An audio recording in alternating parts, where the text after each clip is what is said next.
Hey, I'm Pops, and I want to talk about Scream 6. As I say it, I almost have to just cringe at the concept that we're going to keep going and we're not going to let this go. And I guess Kevin Williamson feels the need to try to carry on what Wes Craven started off so well. And he can't quite do it for me. It's really a strange thing with the Scream films because even as bad as they are, I generally can say this. I usually have a pretty good time watching them. I will say Scream 5, I had a really hard time knowing that I kind of figured stuff out too early in the film for me. And I couldn't stand how Dewey was taken care of because it turned out that once again, spoiler alerts, how can we talk about Scream 6 if we're not allowed to talk about Scream 5? Okay, Dewey died in Scream 5. There were two killers, and the girl killer, the teenage girl, is the one that would have killed the young girl, would have been the one that killed Dewey. And that makes me so angry. It's so unbelievable and I can't stand that element. So here we go. Let's do Scream 6. And they basically try to come up with the concept of passing the torch to Sam and Tara, two sisters. Sam is the daughter of Billy Loomis, Skeet Ulrich's, the original Billy Loomis, the original killer. And they went through this whole big situation in Scream 5, this manufactured attack situation by Amber and Richie for fans, right? The toxic fans, because it'll make a good stab movie, it'll make a good film. And you're like, what on earth are they doing? And I didn't, like I said, I didn't hate it to the point I didn't enjoy some of it. It's just there's something it doesn't, it's not right. It's not quite right. And I don't think it's making fun of the genre enough. I think it's gone too far away from the mockery of Halloween and slashers and stuff like that. They have this very high level generic conversation about requels and rules and stuff. And they do that in this movie as well. And I got to be honest, I could care absolutely less about the opening sequence. It's the same thing about girl on the phone, but now first off, we moved a whole setting moves to New York City. Sam and Tara leave the whole Woodsboro thing behind. They go to New York City, but they take the twins with them. The twins are there as well, like Chad and Mindy are there. Like what? Like it, I don't know. I think that this was just we need this to happen. We do it. We know it's extremely unbelievable to happen, but we do it anyway. And it's only 1 year later. So when we get to the big twist, just remember it's only 1 year. All this worked itself out in just 1 year. So I hated the girl. I hated the phone call stuff. It's like led down an alley playing hot and cold with the guy that kills the girl because there's yelling another Ghostface to kill them. And by the way, we don't really ever get much conversation about them and the whole thing other than this weird fetish thing that they had with the Stab franchise that they started acquiring all of the original crime scene evidence. So somehow they've managed to get everything, which includes the stuff from what happened only a year ago. We're supposed to believe that they got the actual Scream mask that Richie had because his DNA is on the mask. It's only been 1 year. See, I can understand if you're going to say they got the stuff from Billy Loomis or maybe Scream 2. You're going back pretty far. But if you're trying to say it's only been 1 year and the premise is these two guys were part of this cult, this obsessive shrine that they created, which is pivotal in the film. Like all this is happening because after each death, there's a mask left. There's another clue that tie it right back. And of course, you can pick up really quickly that Sam and Tara are in the crosshairs. Everyone is seeing Sam in bad light, like she manufactured this stuff. And again, in a year, they all got boyfriends and girlfriends. Sam's banging the neighbor.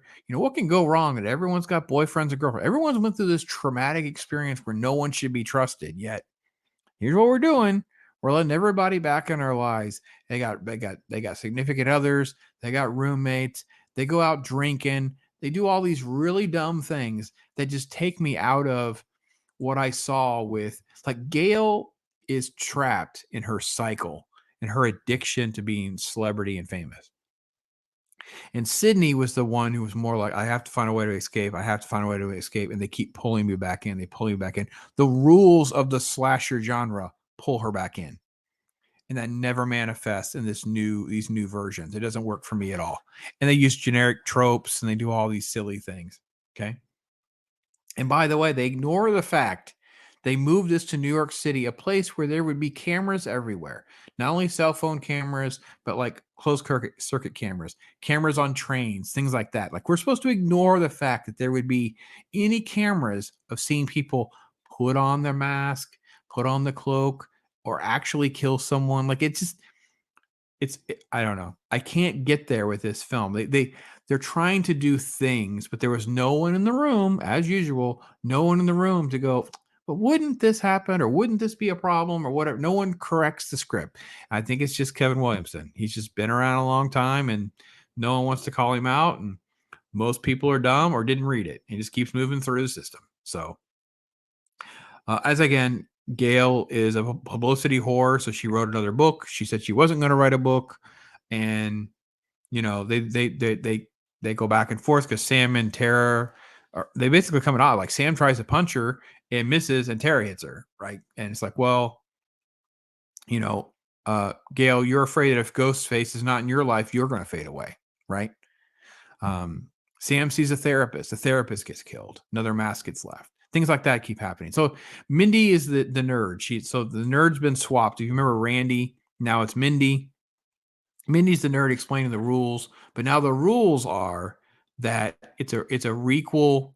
Now it's a franchise, so now there's more rules. Everything is bigger. Because Scream 2 is set at college, now this is being set at college.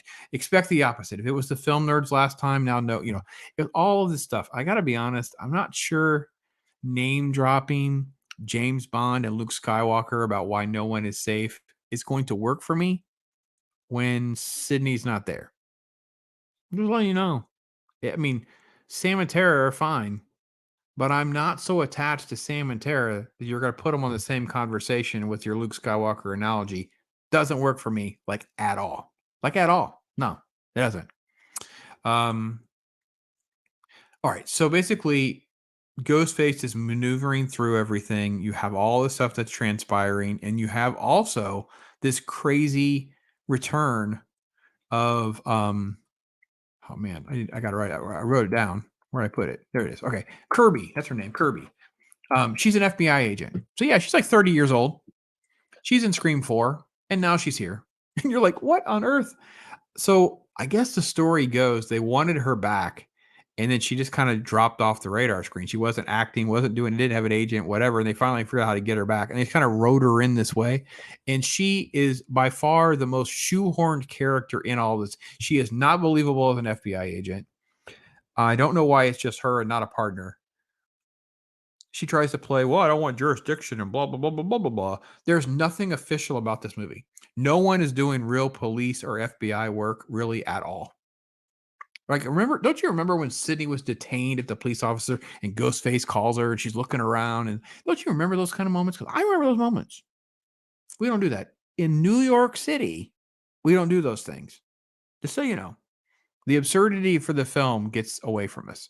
And yet I can say, I didn't have a horrible time watching it. Like I can still have fun. So, we used to rank movies, a 3-star movie was you could go and see it. Like it'd be a good movie. But if you said something was like a 2-star or 2.5-star, it wasn't like garbage. It was nuance. And this is a film that's nuanced. It's still not a bad time out. It's still not a horrible film to sit through. But I don't want to hear about how great this movie is or how smart it is or what. There are so many things that are just done. And again, no one in the room raised their hand to try to tell Kevin Williamson that some of these things were dumb ideas. I'm not familiar with the director. Let me double check. Because there's again, we have to have multiple directors now. We used to have one guy that could, one person that could do things. Now we have to have multiple ones. So it's much more complicated now. So yeah, so the person that did Scream They're both just basically back. He's just two dudes that basically did Scream. Yeah, ready or not, but what I don't care. Yeah, I don't care. They don't have the chops to tell Kevin Williamson no. Just my opinion of how all this works, right? Okay. The pivot point of all this is the cop dad. So make sure I got this straight. Uh, cop dad daughter is the roommate, and the roommate gets attacked. Danny sees it. You think she's gonna die, right? Um, and then the girlfriend dies, and then there's another attack, whatever, right? Now, so what they do is they just basically pull a switcheroo on us, where something happens off screen that changes everything, but you don't get to see it. So, dad detective. So, all right, I don't know. I all they do is to me sit around a room and brainstorm how they could be bigger, better, or twist on something. And they said, well, let's have a third ghost face. Okay, how could we have a third ghost face? Okay, well, we know we're gonna have, we could do this and we could do this. So they said, all right, well, Richie is the killer from the Sam's boyfriend was Richie. He was the killer. So here's what we're gonna do this time. We can't do that. So what we're gonna do now is we'll say that they had roommate ads and stuff to figure out how to weasel into their lives that way. So now the twins, Chad, the boy, the man, his roommate is Ethan, and Quinn, who is Sam's roommate, their roommate, they're the son and the daughter of the cop. Okay. That's Richie's dad. Not sure I understood the connection of Woodsboro to New York City because I don't understand how we got everybody relocated in New York City fast enough and we got them lined up with the right apartments and the right relationships and the trust factors can all be resolved fast enough to make all this movie completely plausible. But that's the plan here is 3 Ghostface. And they took advantage of the situation with these two guys, this Jason and Greg character that die off in this opening sequence of acquiring all of this evidence. And they're going to somehow go through all of that to just pin something on Sam, to just somehow make Sam the killer because she's Billy Loomis's daughter. It's not about just revenge and killing her. It's about, quote, assassinating her character, ruining her reputation, setting Sam up as the real killer. Okay. I don't hmm. I don't know exactly. I really can't tell you that I paid enough attention and kind of took notes or whatever on like who lived and who died. But there are so many characters that take on these massive wounds and somehow don't bleed out and somehow have lived. Like I'm pretty much under the impression that Gail made it. They wheel her out of the room with a pulse. So I'm pretty sure she'll make it. That was kind of how that played out. I'm not, I think that Chad is dead, but I didn't see a body. Right? Isn't he alive or not? I think he's on his way to the hospital at the end, right? I think I saw that, right? Mindy, Chad, and Kirby are all alive. So you have all these characters that are taking on massive injuries. Like we just don't have the guts to kill off Chad and Mindy. Like we can't do it. You said earlier everyone was at risk, but you don't really mean it. I don't know that these filmmakers and they understand why Scream did work. I think that sometimes there's lightning in a bottle. And even with the sequel, I think Craven is so good of a storyteller and he knew how to move an audience through certain elements that the boyfriends and the interactions there, you can kind of pull them together so they don't seem as implausible as it does in this movie. And like I said, I didn't really hate all of Scream 5, Scream. I hated certain elements of it, but I had a decent enough time. And again, I'm giving these movies like a 5. Like they're like that 5. They're like that middle of the road thing. They're just okay. They're just okay. Um, but I don't want to hear how they're as good as the original two. I don't want to hear how great they are and how smart they are. And, oh, we need like 3 more movies or something. I don't understand why these characters are living. Like it's so dumb to me that you can literally see Chad just. I mean, like, what is happening? And he's quote being wheeled away again. This happened last time in Woodsboro. He should have been gone, but you didn't want to kill off the POC. Sorry, it's what it looks like. At some point, you just look like only the white kids can be bad and the white people can be bad and only the white kids. Like, what are you doing? Who are you killing off and doing here? I don't understand what you're trying to accomplish. So I don't know what your take is or thought on it. It's not the worst experience in the world. If you like the horror genre, you like Scream films. If you feel the same way I do, like I don't mind sitting through like Scream 3 and 4 or whatever. I don't mind. It's like they're okay. They are what they are. What do you want me to say? I think that something was significantly lacking by not having Sydney. It was significantly lacking not seeing Gail or Sydney be heroic again. I don't think Sam and Tara have the chops to win me over enough to make me like a franchise lover. It's never going to be the same. They're not delivering enough interesting elements of those two characters. First of all, they didn't start off likable. I got to be honest. Neither one of them, neither Tara nor Sam, were ever as likable as Sydney was. Sydney was extremely likable, the sweet, innocent girl. She didn't give up her sexuality. That was her death knell, right? When she gives it up to Billy. There was such a genuine growth in her character and how um, hard all of this was on her through the evolution of different films and the trauma. And Nev Campbell's like, I don't want any part of it. I'm done. And they just kind of like dismiss it. Oh, yeah, she's just going off with her family somewhere. She's not going to be included. It's like, okay.